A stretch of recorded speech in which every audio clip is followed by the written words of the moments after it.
Good evening, good evening, good evening. How y'all doing today?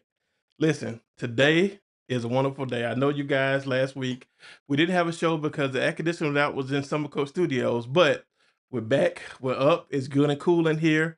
And I just want to say tonight is going to be a special show. I have the honor, the distinct pleasure of introducing to some and presenting to others a man that is very special. This is man to me, this man is an icon. His family is legendary. He is steeped in history in Georgia, and he was wronged at one point for just being an American citizen. So I'm not gonna hold you guys up, and without further ado, I'm gonna bring in my special guest today, my brother, a mentor. Now I'm gonna take him on as a mentor, and I hope to keep in touch with him. My brother, a great man, somebody who has done some great things in my city and all over the world. My friend, Mister, excuse me, retired Major Gamaliel Turner. How you doing this evening, sir? How you doing? And thank Uh, you, Darryl, for inviting me in and allowing me the opportunity to speak to your family. I appreciate that, sir. How you? First of all, let's start with this. Let's give a little history about where you're from.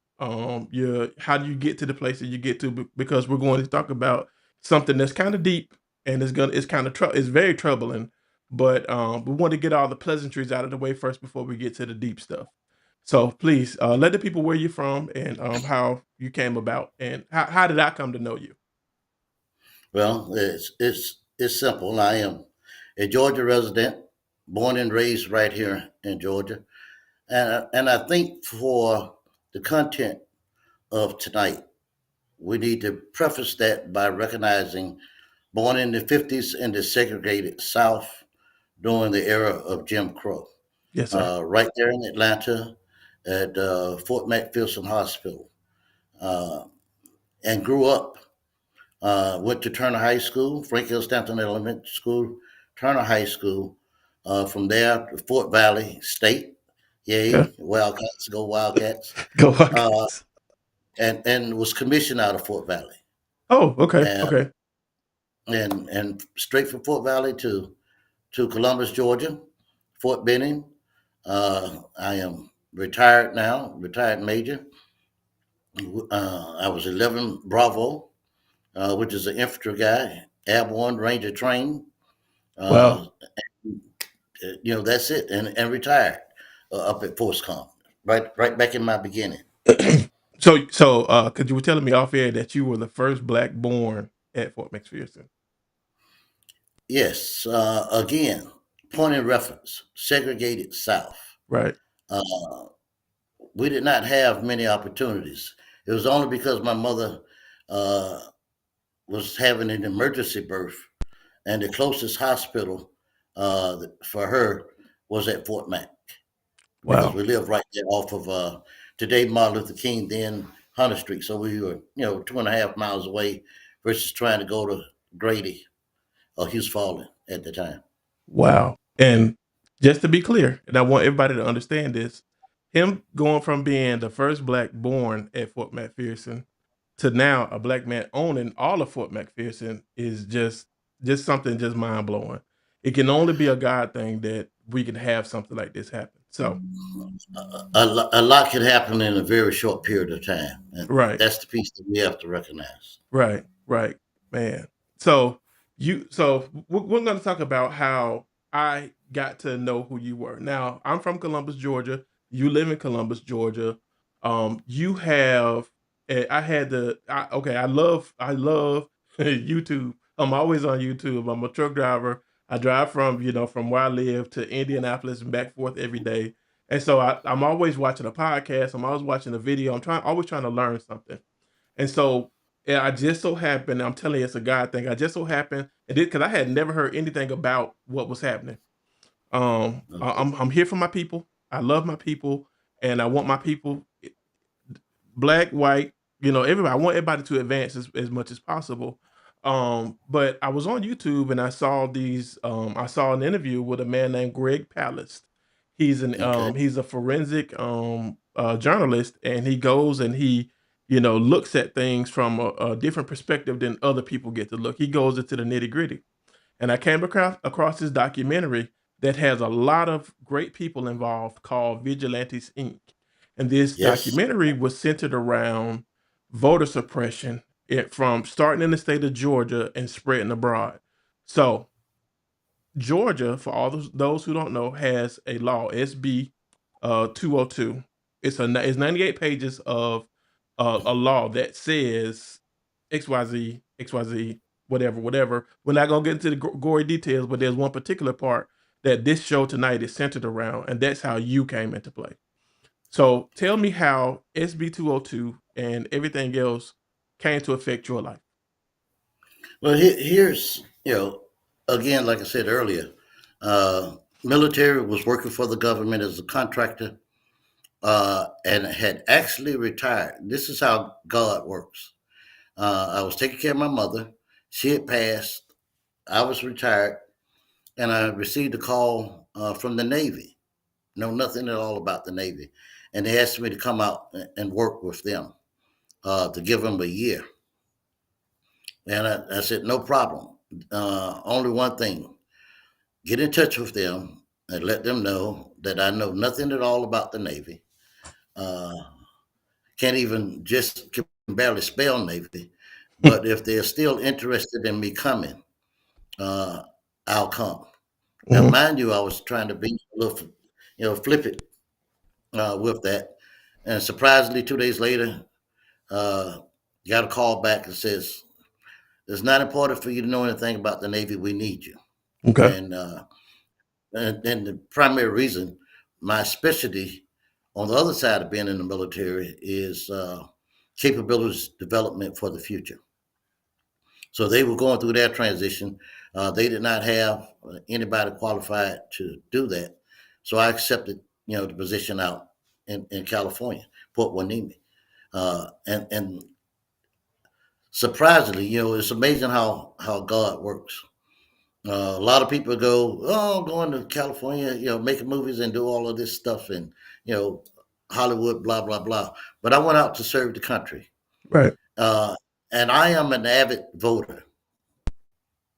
Uh, the most valuable thing I have on the other side of my life is my ability and to vote. Right. A lot of people died and went through a lot of, uh, for lack of better words, hell in life, Mhm. uh, and sacrificed a lot and lost a lot for my ability to vote. And if we put that in proper perspective, we're talking about the promise to vote at the end of World War II and the ability to vote, in 64. Right. Here we are 11 years on the other side of 64. I'm able to vote. And with that, uh, I cherish that right. It's important to me. Support has been important to my family, and more so than anything else, it was important to our people, collective.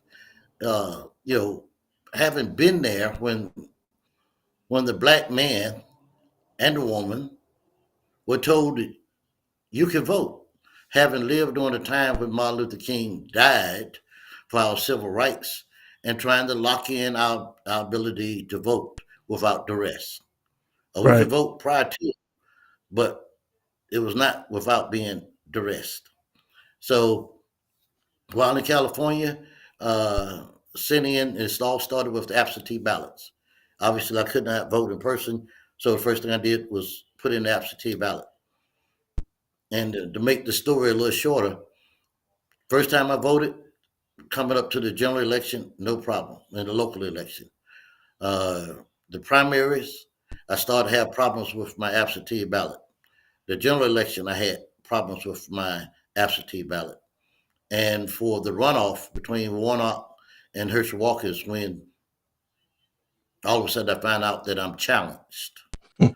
which was unacceptable. Right.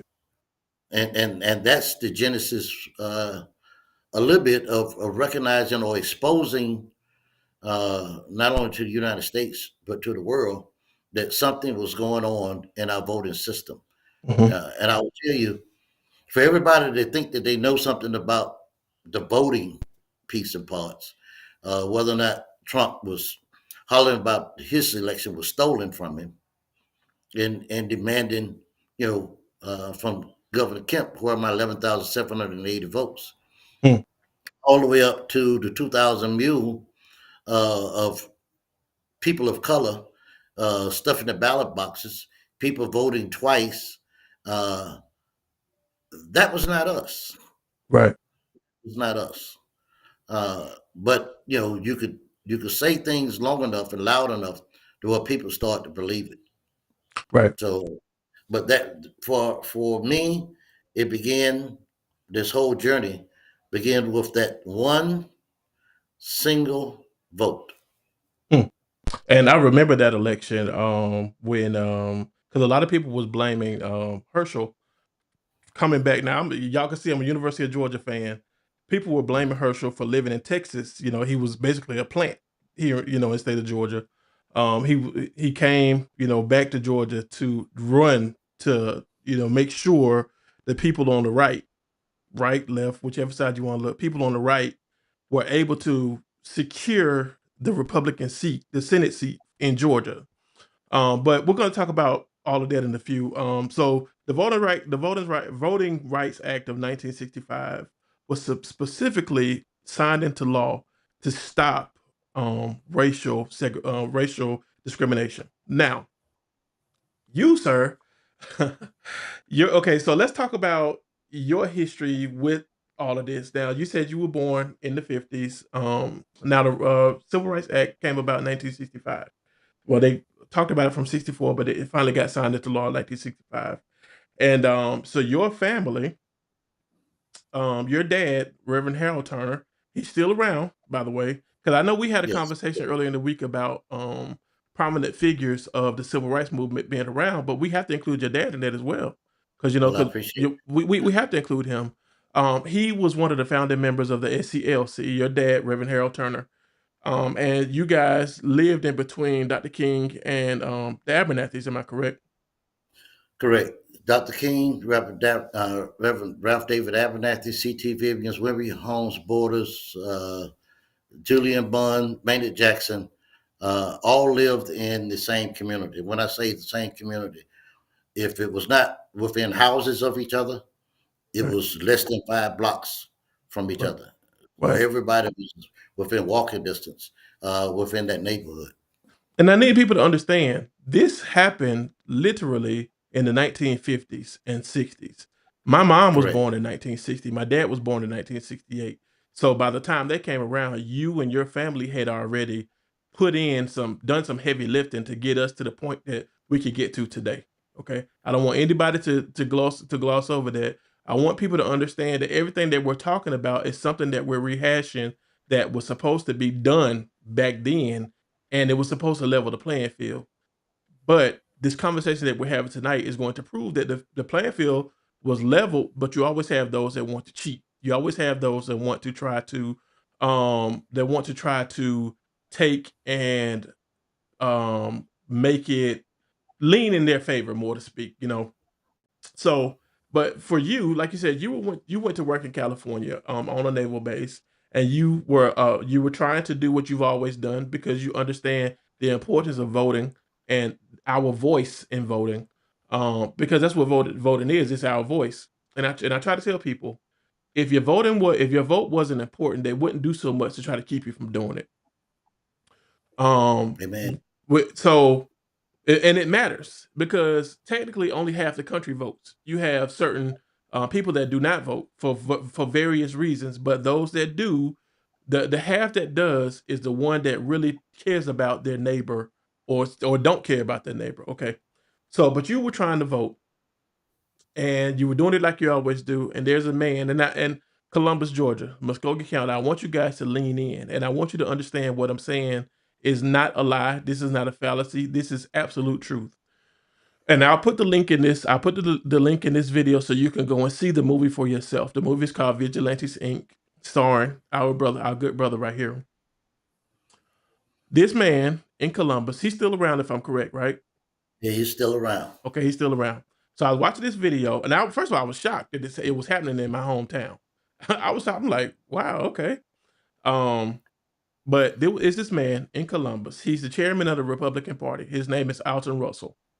Now, if you see this man, you would think, oh, he's just another white man that lives in Columbus. He just, he has this little cosplay going on and things like that. But if you peel back the onion concerning him, this man is very sinister because you and 4,000 other people were challenged based on some KKK law from 1871 that says you aren't who you are and you don't live where you live. So I'm going to challenge you and say that you can't vote.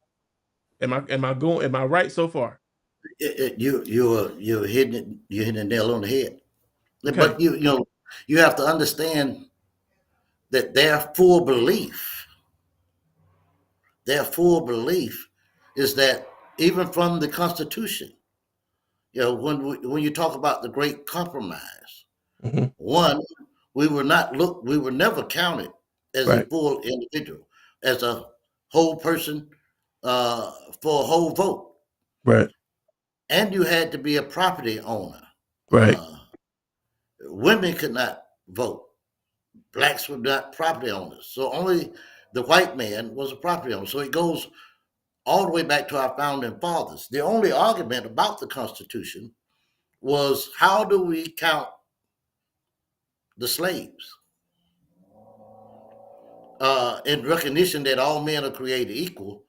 However, there were so many of us Right. that it counted us and gave us an equal vote, that we could take over the power and change the rules. So at that particular time, they only gave the slave owners, Right. the property owners, Right. the right to use 5/5 of their slave, as opposed to the total count of the slave, because that would become important later on when, as you had indicated, 6465, during the ratification of the Civil Rights Act. So yeah, you're spot on in terms of the importance of our vote, how they see our vote. Uh, Unfortunately, 2 generations later, we're not recognizing the value of that vote. Right, right. I get it. A lot of people are apathetic. A lot of people saw what people that you happen to march with, because I remember you telling me that you were a Boy Scout when Dr. King, because people don't know, last week it's been 57 years since Dr. King's funeral and his assassination, and you said you were a Boy Scout and you were able to attend Dr. King's funeral, and people don't recognize how important that is, that we have this history, um, like, it's like this close, especially in Georgia, this center around Georgia, because when I watched the movie, when I watched the documentary, it shocked me because I saw the cavalier attitude, the smugness, and things like that of Alton Russell sitting in your house. He was at your house, and I'm like, you not notice the pictures of that beautiful black woman on the fireplace?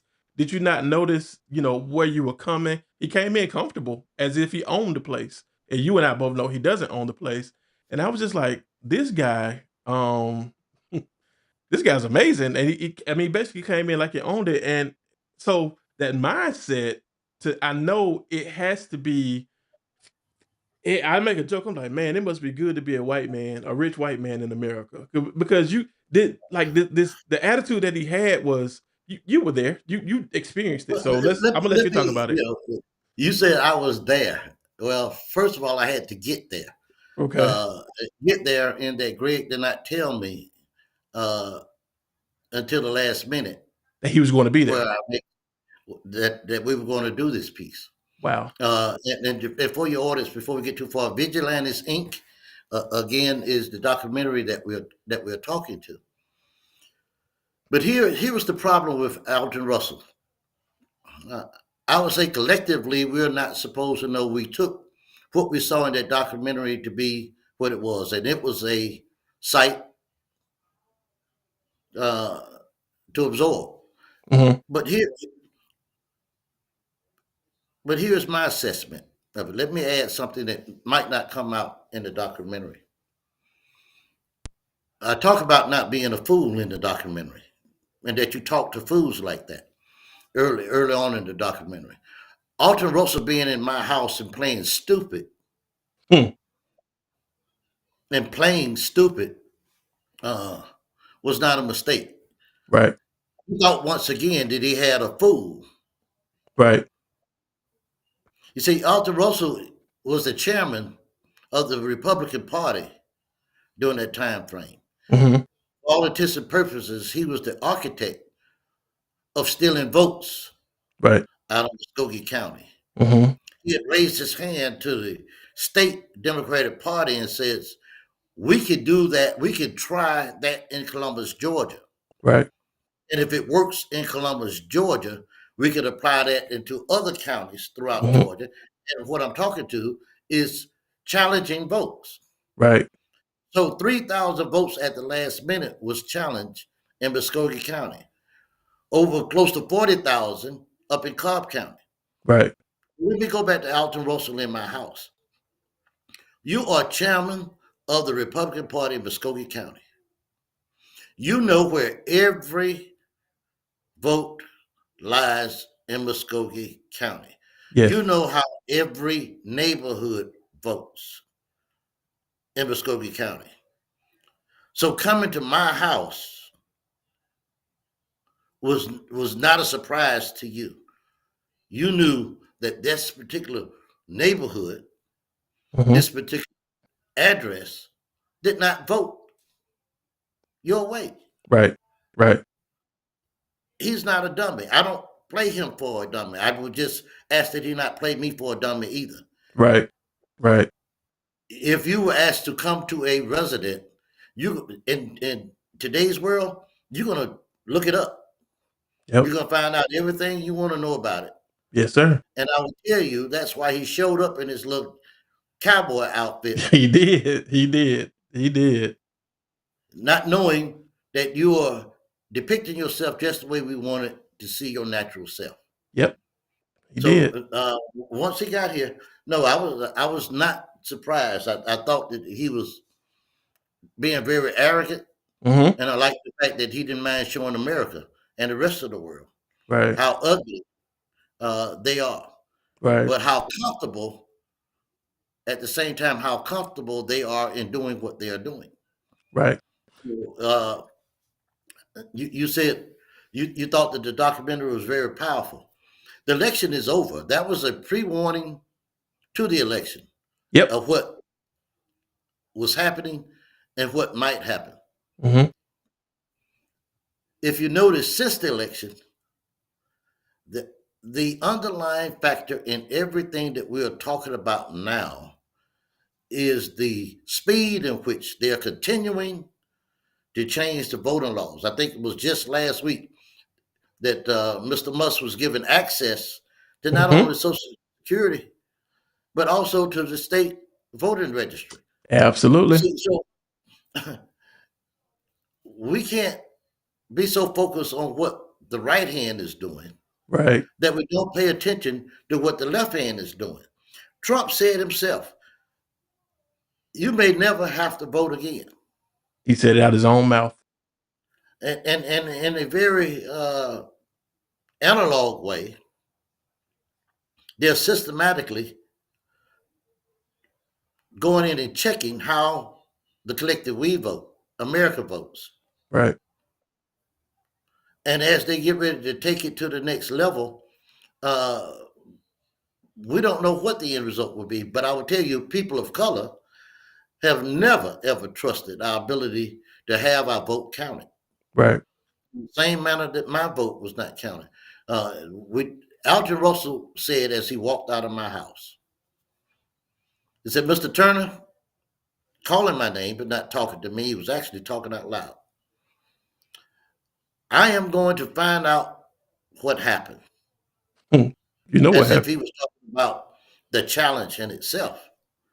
But what I heard and what he said was they were not supposed to not mail you your ballot. See, Right. the way this whole challenge thing was discovered is I did not get my ballot.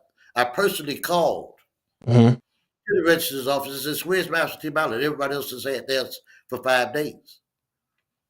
And what I got back was a surprise And the clerk's voice is Mr. Turner. You're going to have to hold on for a minute.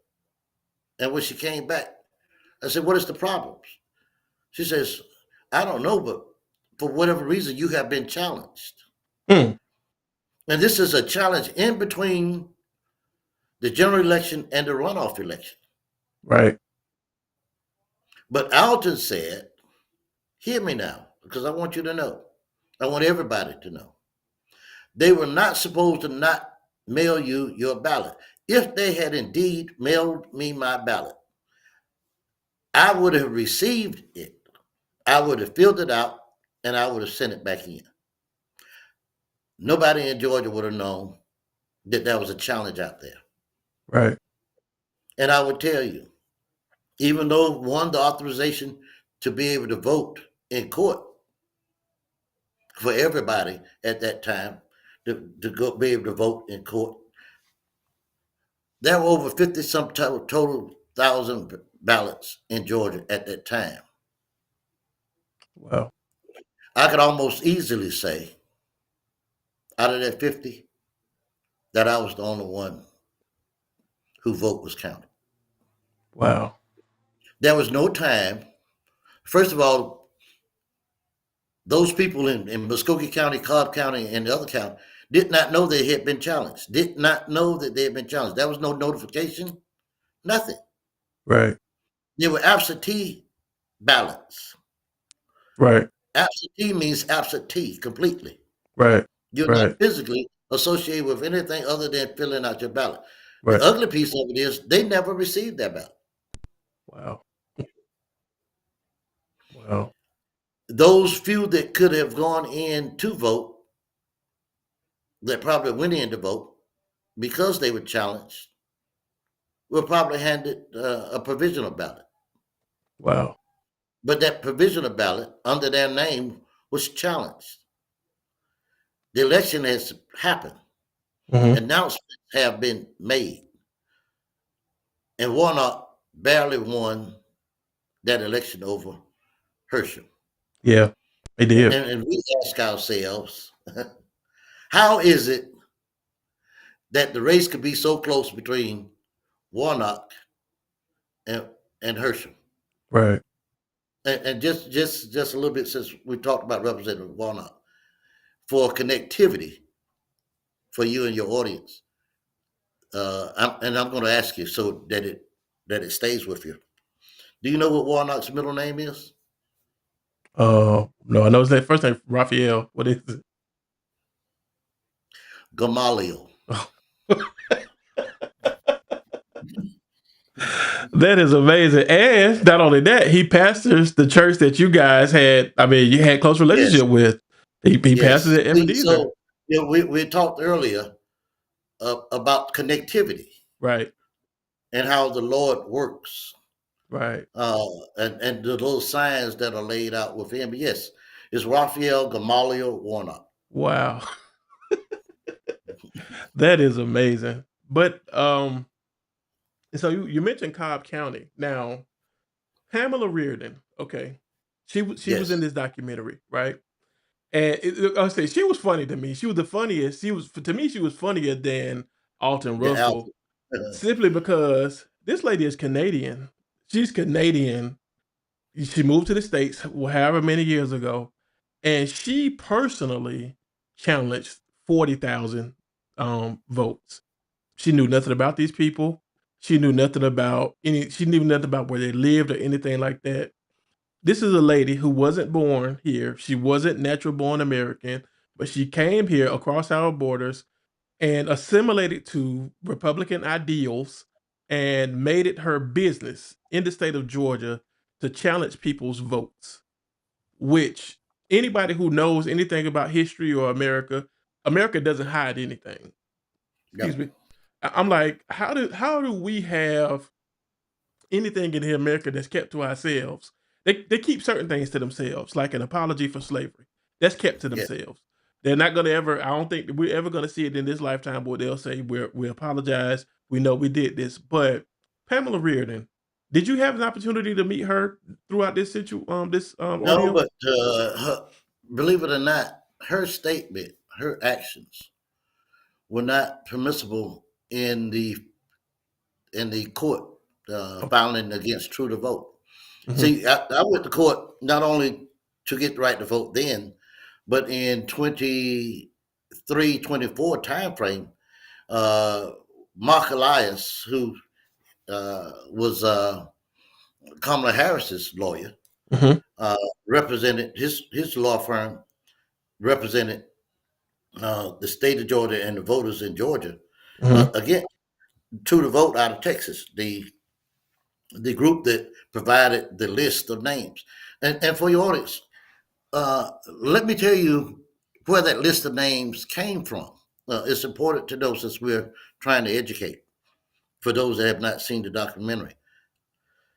They use the post office uh, forwarding mail address. When you change addresses and you put in a change address account, it becomes a part of the change address registry. mhm, That is what we use. If you and we go back to Alton Russell because we are playing checkers and trying to keep up. They are playing chess. We are playing with today's problems. They are orchestrating tomorrow's problems.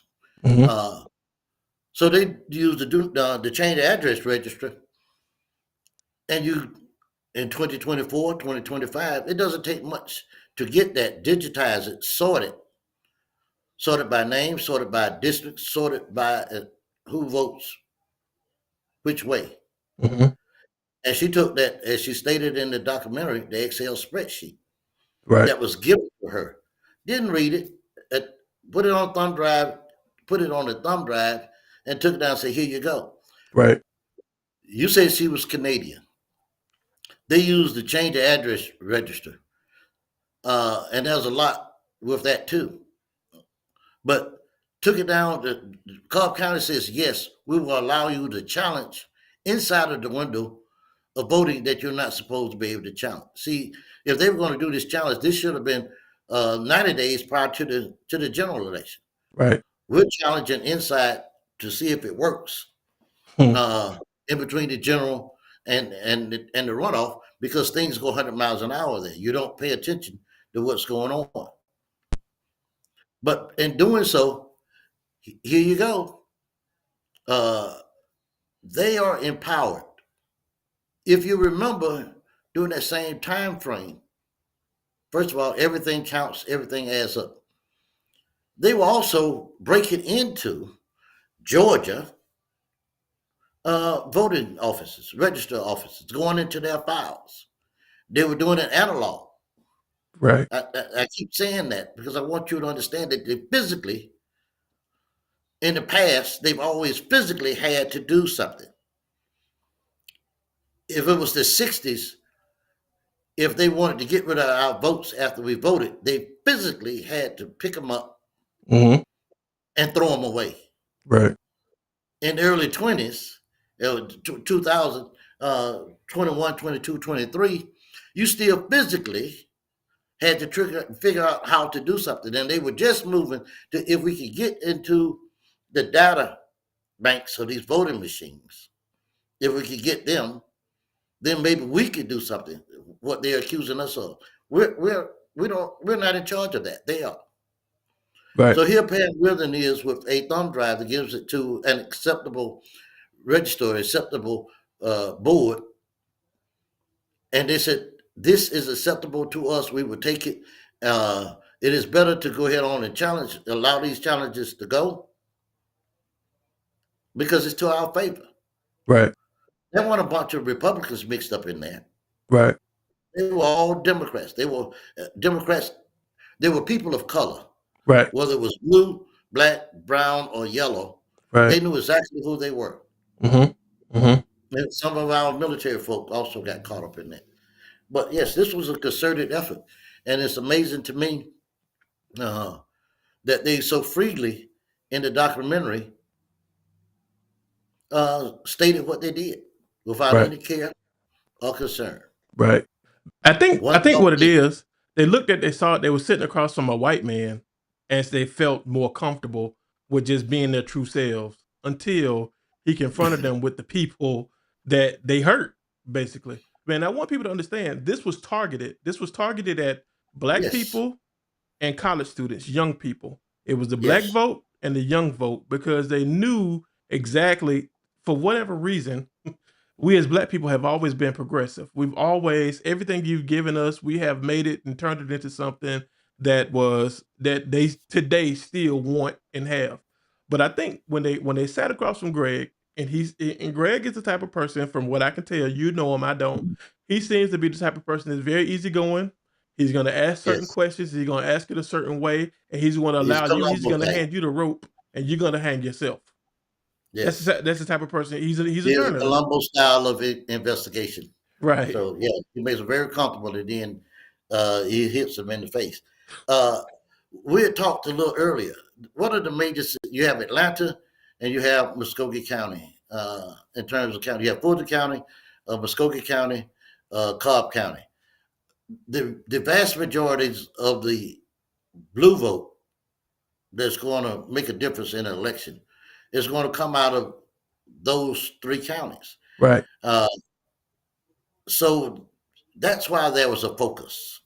right. Think about it. There are, let's say it's 158 counties in Georgia.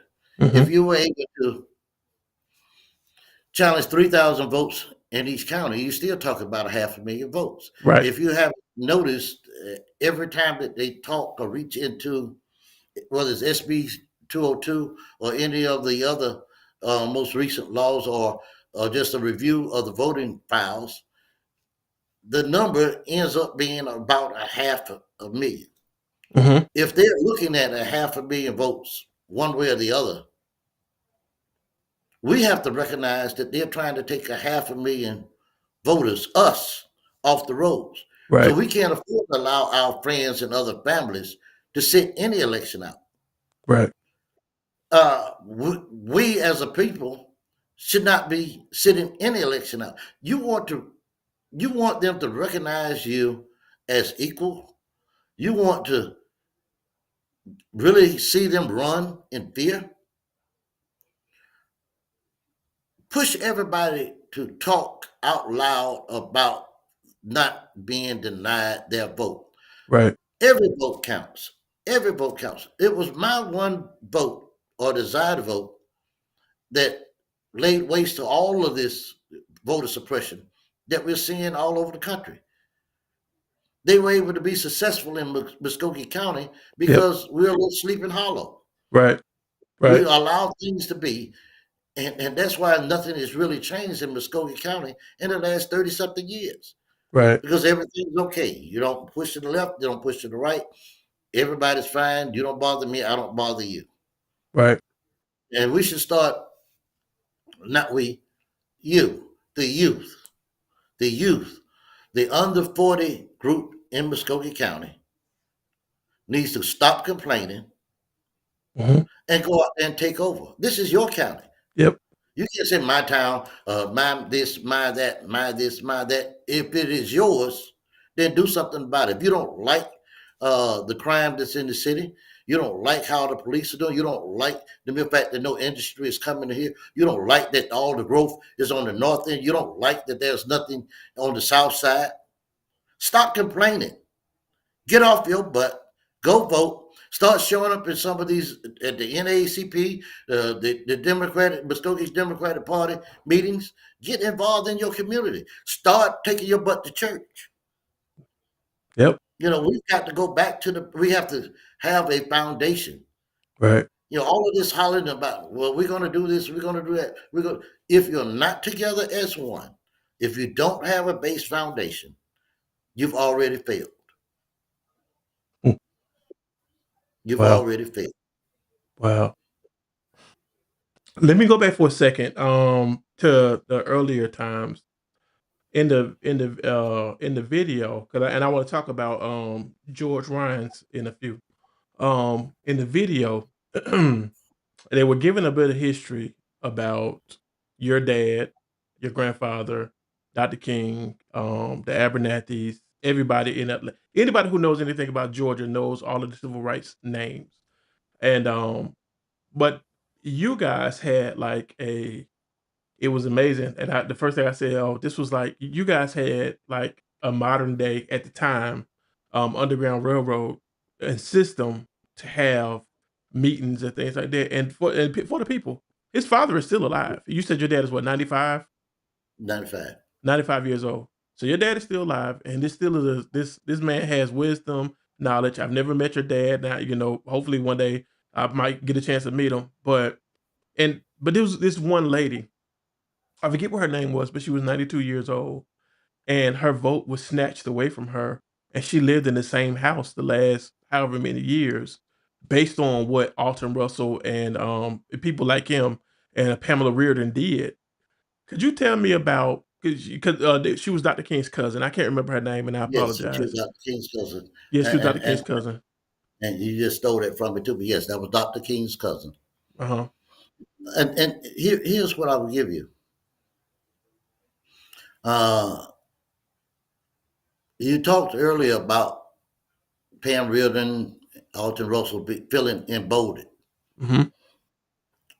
The piece and part, I actually had a problem with the documentary as it was written with my first interview with Greg, in that my physical emotions came out. Mhm. And being, infantry guy, supposed to be hard as woodpecker lips. I did not like that. I did not like the emotion, the physical emotion that I showed. But when I saw the end product, I understood that I was not alone. Right.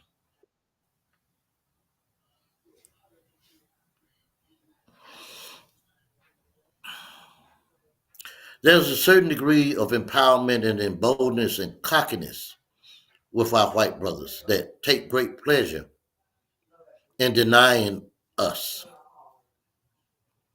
But in the documentary, I was able to see that it was not just me, but those that were born during my time frame and and before me, but lived in the segregated South, who have tried to vote, who has wanted to vote, on top of all that have died and that were beating to vote, had the same emotional pain. Right. We've been passively, we've been allowed to vote. Passively, they've had hands off the physical us, the physical us. But our vote has so much value that goes against that. Our voice, our voting voice has so much value. They have not neglected not to tamper and to harm it.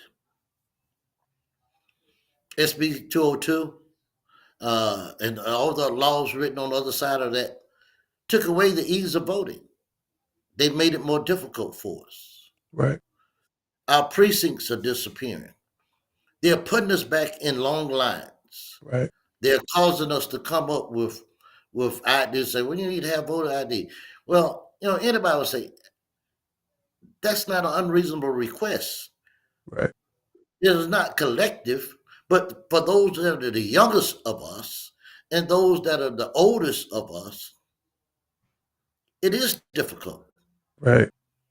You take away one of the forms is the valid Georgia driver's license, which requires you to have a valid, being able to prove through your Social Security number, but you close my Social Security office down. Mhm. You make it now. I have to get the information that I need online. Everybody's not tech savvy. This technology and going online was not around 20, 30 years ago. It only Right. came on in 96 time frame, Right. 94, 96. Right.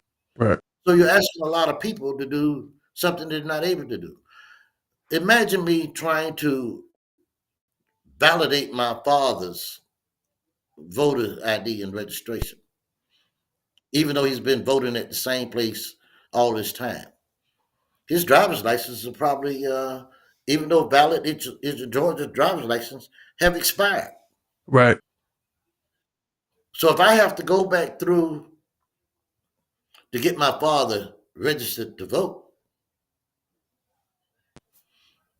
uh, if I wait till the last minute, it's not going to happen, Right. and it would hurt him to his core. All the work he It would put hurt in, him to his all, all the work he put in, and him seeing all of his friends that were literally killed and murdered just for this one right. I can There understand was fear how. there. And I will tell you, I knew that my father was one of the scariest of the group.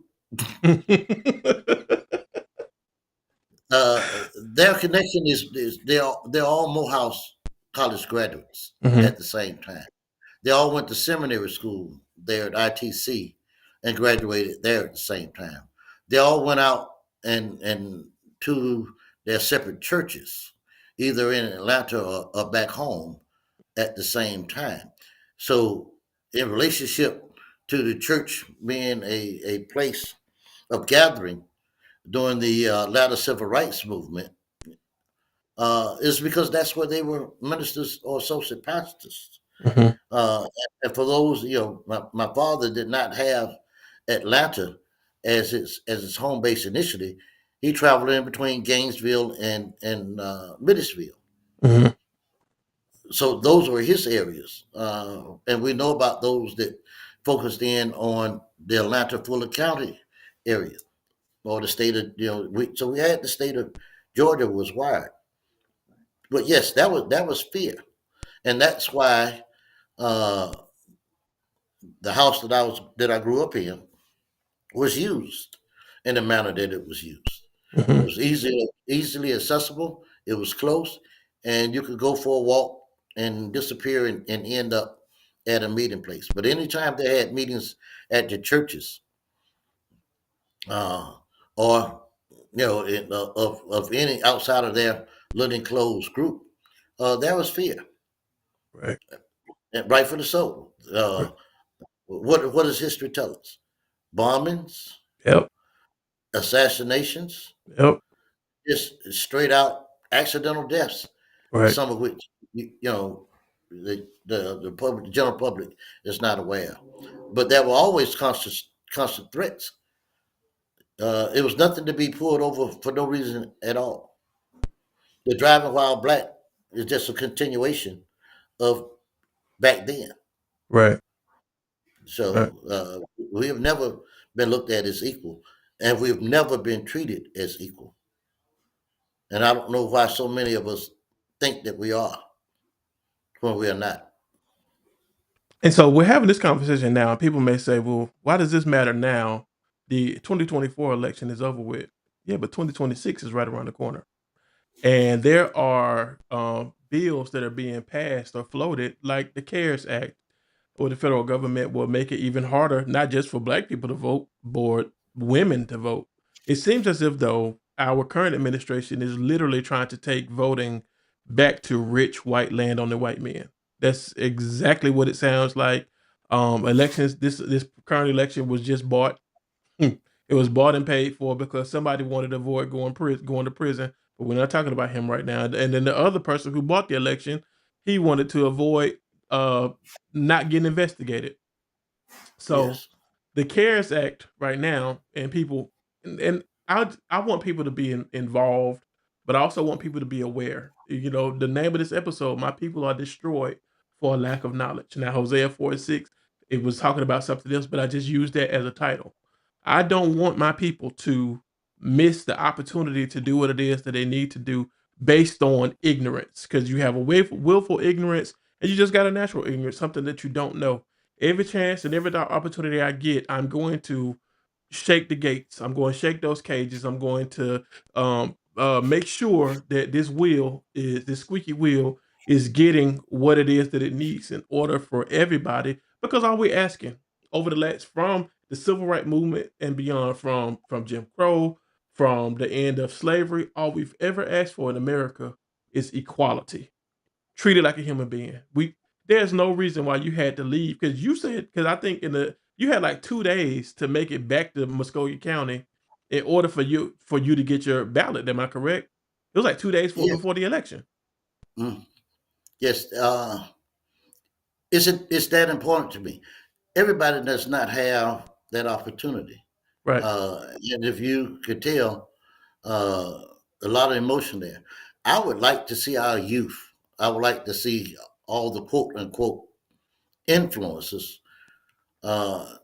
especially in these times. You want to Mm-hmm. be somebody. Martin Luther King said, "Where do we go from here?" And I tell you that question was never answered. If the youth want to be somebody, help us get there. Help us define where our tomorrow is. And you said it. Recognize that first we're not equal. Right. I would tell you that the civil rights era is over. This is yours. Right. These are your problems. Right. And you've got to try to fix the collective you have to try to figure out how to fix it. Right. And charity starts at home. Yeah, I told my 19-year-old that. I told her, I was like, this is your future right here. That's I was like, us older people, me being 46, I was 47 saying Yes, I'm that's older, right. but us older people, we had our opportunity. So now, I I was like, this is your future. You have the responsibility to shape it how you want it to look. I was like, you're gonna have children one day, you're gonna have a family one day. And this is on you to, do what you need to do to make sure that, we're able to still operate at any level at this point. But we have, like I said, we have an administration now that says we don't care what you did. We don't care where you came from. We want to do things our way. Okay. Hey, you're a man. You work. You say you still work with the military. You work in a position that not many people get to do. So you understand intelligence. You like you told me the other day. You was like, I'm already in 2050. And I thought that was Yes. funny, but it's also true. You have a different perspective than a lot of people, and so but you were able to see the past, and now at this point you're able to see the future with what you've had with what you've done. Um, I just want to say, brother, I really appreciate you, and I thank you. And this is important. This is an important conversation. And if you're open, if people want to call in, if anybody have any questions or anything like that, there's a phone number. We've been at this for a little bit over an hour now, but there's a phone number, and if anybody is interested in calling in and want to speak to my brother Major Turner, 'cause you said you retired at Fort McPherson as well, right? Fort Memphis retired. Man, First time.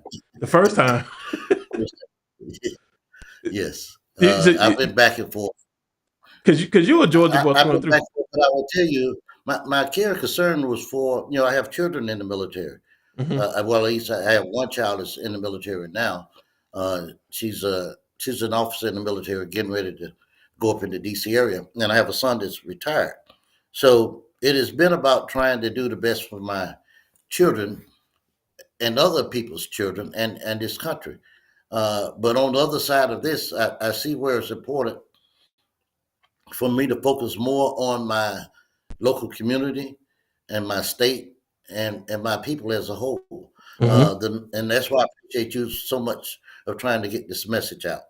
At least, if nothing else, call one to ask a question because we've got to get our act together. Right. We're not equal. We've got to come together once again. Everybody wanted to know how was it back then during the civil rights era.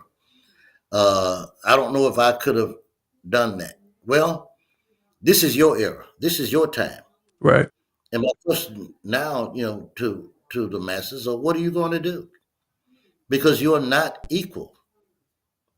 You're not equal. The collective we have never been equal. We came close, Hmm. and that scared them to death. And if you had noticed, on the other side of President Obama being elected, everything has been about never again. Yep. And they are taking down and tearing down every route, every guardrail that allowed that to happen. Uh, we have to pay attention and know that what we see is real. The first order of business within the first month is to let's get rid of all of these protections for these people of color. Hmm. They would tell you that they are the ones that have been suppressed. Mhm. We are the ones that have been stealing from them. And if you don't know, young folk, they are about passing from the top down to the bottom. This is how you treat people of color. You start to treat them like they were the same as us. So let me show you how you treat them. Mhm. So if they are doing that up there, just be ready. Just be ready. The summer is not over yet. It has not gotten hot yet. But you're going to see how at the local level, how at the individual level, they'll start to feel empowered and superior to you. It'll come in little subtle ways. Cut the line. You speak, they don't speak back to you. Mhm.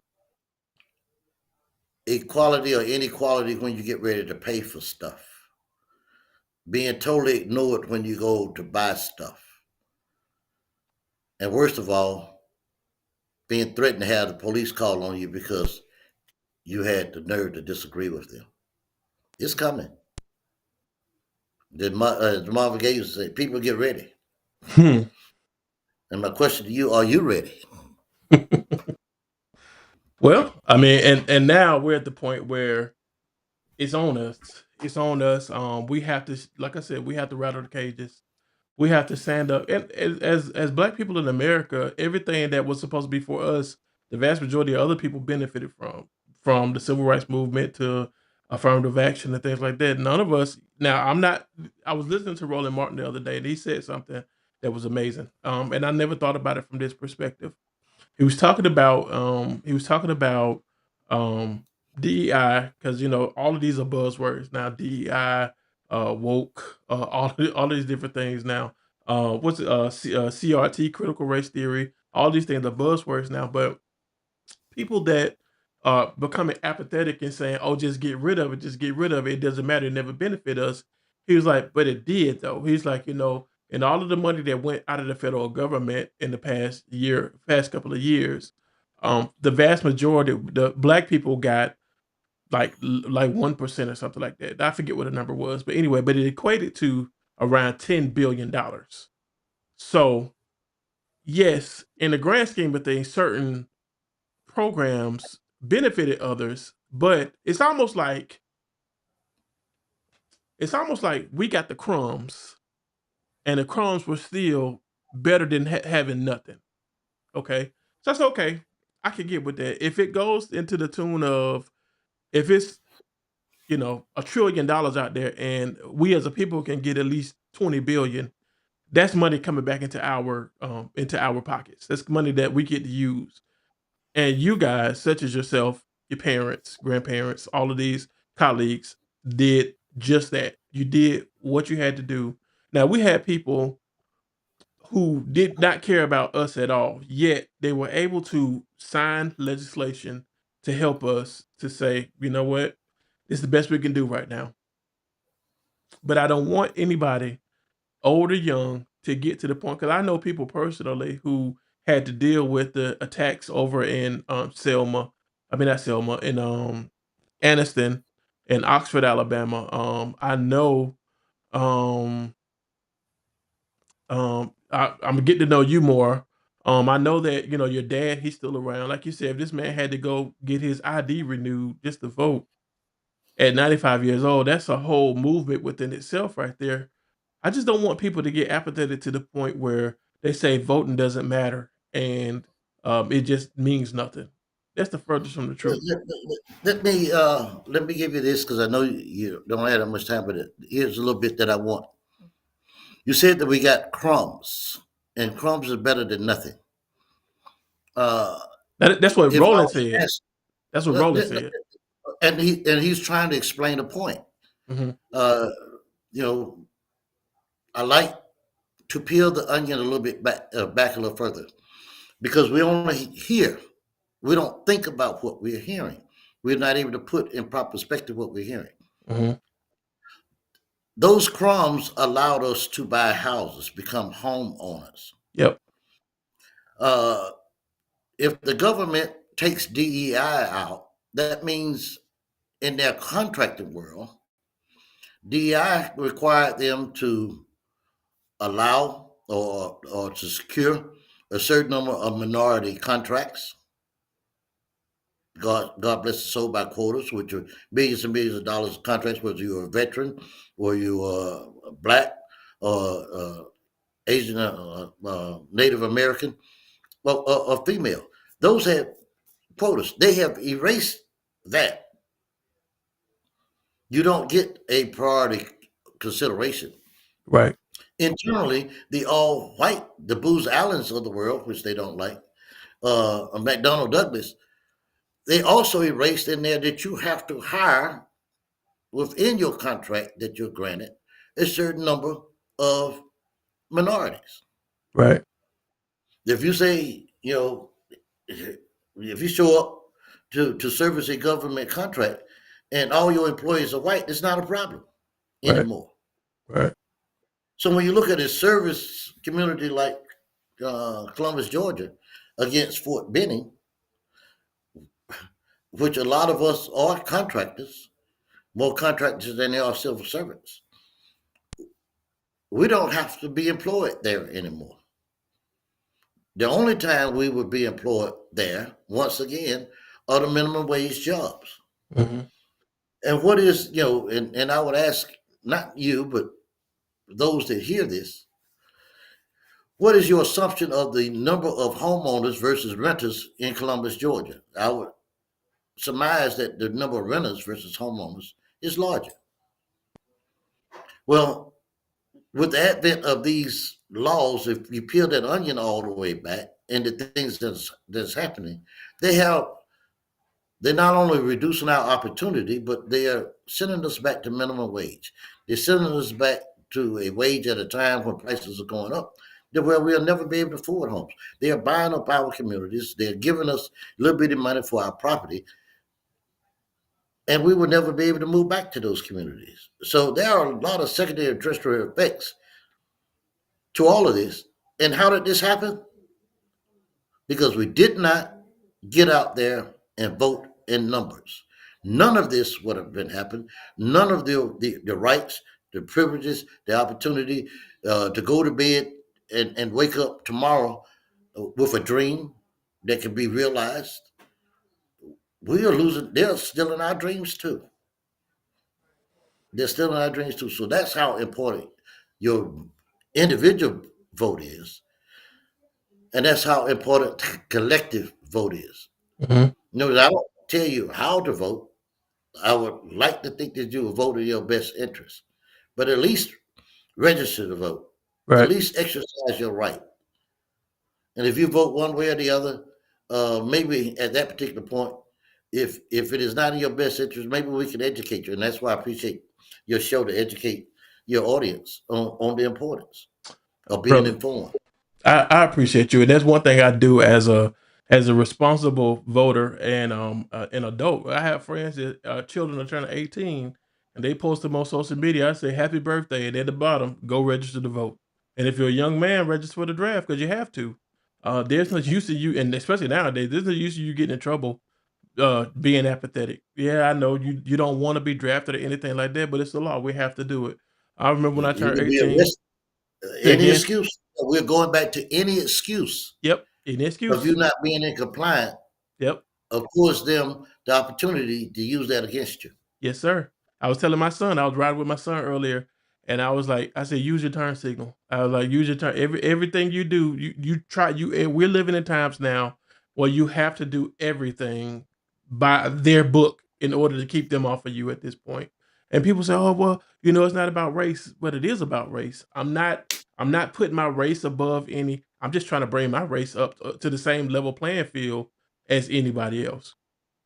Everything Yeah, isn't spiritual. Everything isn't something that some these people, yes, they have evil hearts. Some of these people hate us for no reason at all. And somebody like me, I'm not afraid to speak out. I'm not afraid to say what it is. And I thank God for you and your story and just and the good brother Greg Palace. I promise you, if I ever get the opportunity to shake his hand. I will, and you'll probably get tired by the time I get done because that documentary went way deeper than what we're talking about. We could talk Yes. about Brian Kemp and how and I knew when he was still the Secretary of State and how he pretty much stole the election for himself. I was like, okay, we really fit get down in the weeds. There are a But lot of answers to a lot of questions that were brought out in that documentary. absolutely. And it's unfortunately that everybody, everybody, in this case, doesn't matter what color you are, everybody needs to understand that. That's what happens when you hide history. Yep. You know, the beautiful thing that Greg did was he didn't speculate. Mm-mm. He showed you the documents. Yep. He put out the heritage records and showed you this is where these people come from. Right. This is where everybody in this movie, in this documentary, has come from. Right. And this is how all of these pieces and parts have collided at this one spot to show what's really going on in Georgia and specifically in Muskogee County. Right. I mean, this is a documentary explaining to Muskogee County folk, people in Georgia, but just like the other documentary of the killings and the murders in Columbus, Georgia, that 80% of Muskogee County, Columbus, Georgia people have seen. This is the other side of it. Right. But you see where our focus is. Right. Right. But how do you change that? Right. How do you make that not happen? By voting. Through the vote. Yes, sir. Through the vote. So when you go down to City Hall and you want to raise sand and you're standing there saying something, those people are going to make it happen if they know that you are voters. Right. Yep. Because you pay taxes. And that's the Because thing. you People pay have to taxes understand it all ties and you together. and you put them in, you could take them out. Yep. It all ties together. Everything ties together. Economics, everything you could think of ties together with your vote. With everything, the police, with Columbus, the demographic of Columbus alone says that Columbus can look however it wants to look.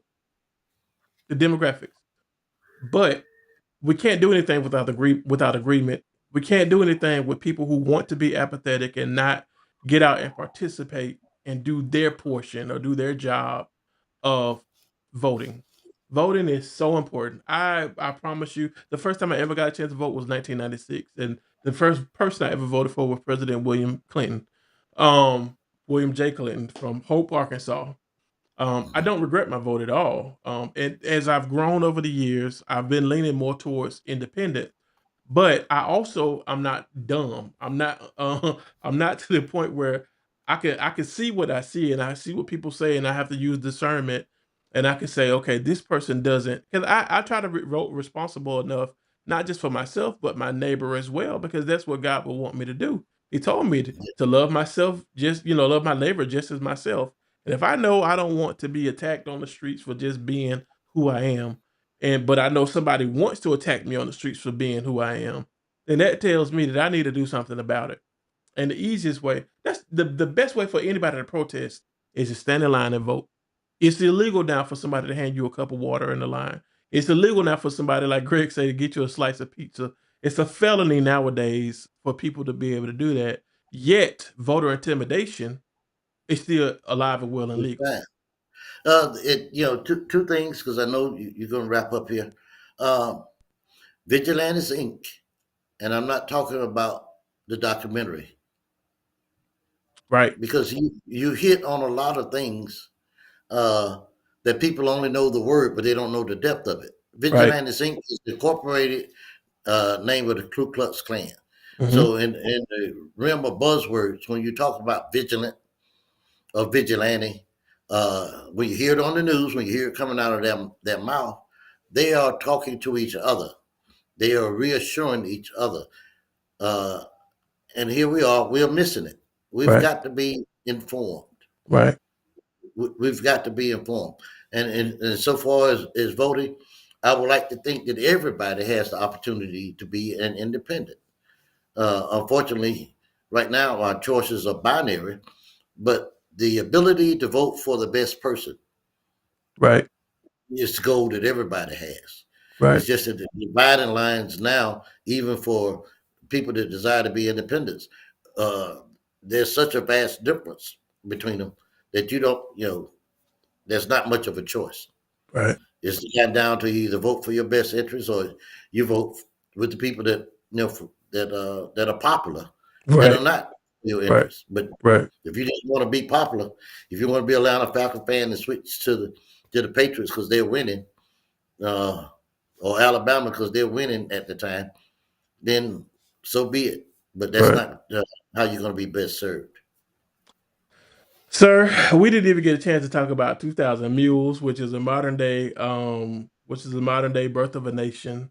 That and Greg, he made it was just the I, way I I will just be want more people. than happy to come back. Brother, I really do appreciate that because I want people to understand this is way deeper than this conversation that we're having right now. This movie is totally free. Everybody that has YouTube and Amazon Prime, you can go and watch just Vigilantes Inc. Pull it up. It's made by Greg Palast. It was sponsored by Jamie Foxx, Leonardo DiCaprio, Rosario Dawson. She's doing the narration. So Martin this is not. Sheen, Yeah, right. Who else? Martin Sheen. Martin Sheen, absolutely. He's in the beginning of the movie. This is not something that just somebody made with an iPhone or a VHS camera and running around talking to people about this. No, these people literally put money behind this project. They put time and effort, and they uncovered and they turned over leaves that a lot of people lied dormant over the years. They ruffled some feathers. Some people got upset by it. You're going to clearly see that. I mean, he talks about how on the University of Georgia, black families' homes were leveled, by Brian Kemp and his family to Mhm. make. It's just it's a it's. I mean, I It- just it's packed. It's actually packed. it's packed. As Ray would say, there's some sadness, there's some seriousness, there's some comedy. But I would tell you, if you're a Georgia resident, it's a starter kit for everything that you need to know to get energized and get excited about voting. Once again, more so protecting your vote. Right, right. And please, this is not a call to action to send you to the streets to get yourself shot down and killed. This is a call to action to get you to be informed about your vote and what it is that they're doing to snatch your vote away from you. And it's and nobody people always say, and it's a true saying, you never miss something until it's gone. When people snatch your voice away from you, everybody's had laryngitis before. And I'm a trash talk. Anybody who know me know I'm a trash talk. I'm gonna talk trash. But if you get to the point where you can't talk, i.e., vote, then it becomes a different story. Then it becomes something different. You ain't you, and this is not anything against white people because you got great white people out there, but you also got evil white people out there. This is not against black people because you got great black people. You also got evil black people. This is about one issue and one issue alone: the right to vote. We are in 2025 right now, and it seems like it's the middle of April already. It's tax time already, and it seems like January just got here yesterday. Time is moving, people, and people are tearing Yes, stuff up every day. Say again. People it's, time is not your friend, at and all. and you say you don't visit till it's gone. You're losing a lot Right, every day, right. and it doesn't stop until you decide to get up there and vote and stop it, because that's the only way you're going to stop Because these people it are making legally. it their business to take your rights. They're making it their business. Yes, You have whole yes, communities. You got like they like to talk about George Soros and how he financed and everything. If you see this movie, you're gonna see there are billionaires financing things, but it's not to benefit you. It's to take things away from they're you. having a meeting right now when you wake up in the morning. You Yep, don't be surprised if you've lost something else. yep. And it's subtle. And what's happening in our current administration is they're tearing up things to keep you distracted. And I get it. You can't look at everything at once. I understand that that was their goal. Their goal was to overwhelm you and say, you know what, forget it. I don't want to deal with it. But we can't be like that, especially about this thing right here, because they know the vote is the one thing that keeps them. Like we're at the point we don't even need the electoral college before, but we talked about it a little bit earlier. That's how slave owners were able to count us through the electoral college. We don't need it anymore, but we still here. Well, I appreciate it. I appreciate you, my brother. We're gonna pick this conversation up again at a later date. brother, I just want to Yes. say, man, I love you. I appreciate you. I appreciate everything that you went through. I appreciate the fact that you were able to come here and share your story. It touched my heart seeing the when you broke down in the movie. I was like, this man really feels something, and it was good seeing you love on your dad. It was good seeing you talk to your family and things like that, and you guys still on the table that such important documents and plans came about. It touched me, and I'm like, brother, I really appreciate you. I really thank you a lot, and I got your back. You got my phone number. You call me whenever. I'll make the time. I when brother, thank you. I praise God for you, and I bless Thank, you, and thank I thank you. you. I thank you. I'm here to support you, and I will let Greg know uh, your feelings and appreciation. And anytime that he's near, wherever you are, I'll make sure that I get you all connected. I appreciate that, my brother. God bless you, everybody. Yeah. Major retired Gamaliel Turner. Thank you. Thank you. I'm gonna put you in the back, my brother. All right. Thank you. Okay, people. That's our show for today. Listen, this is a call to action for you to stand up and take care of yourself. Take care of your vote. We have children that are being birthed every day who need to understand what it is that we're dealing with. Um, I am so thankful for this man and his time. I had sent him a message a long time ago. I didn't think I would ever get a chance to talk to him because he's a busy man. But this is a story. This is a message that everybody needs to. You need to really pay attention to. The name of the movie is Vigilantes Inc. It's on YouTube. It's on Amazon Prime. And I thank you guys for tuning in and watching today. Um, Hopefully we're gonna pick this up later on. But I just want to say, man, God bless you guys. I hope you have a wonderful week. Next week, I'm not really sure if I'm gonna do a show because it's gonna be Easter with this being Holy Week. So I really appreciate you guys, and I want to say I thank you for showing up. As always, email me, call me, and we'll talk about this another time. All right. God bless you. Peace. Hey, little Musty. My bad. I forgot. I was too busy trying to get up out of here because, I'm off to the next thing. Check this out. I forgot to tell you, I need for you to like, share, and subscribe. I appreciate you guys being here. Every time you see this chocolate man with these headphones and this doggone black glasses, you know you're finna get some good quality content. We over here talking with some sense over here, okay? I want you to let all you people know. Tell them to meet me every Sunday night, 9 o'clock p.m. Eastern Time on Facebook, YouTube, every streaming platform you can find. Please like, share, and subscribe. I appreciate your support, and I thank you. I'll catch you next time. All right? Peace.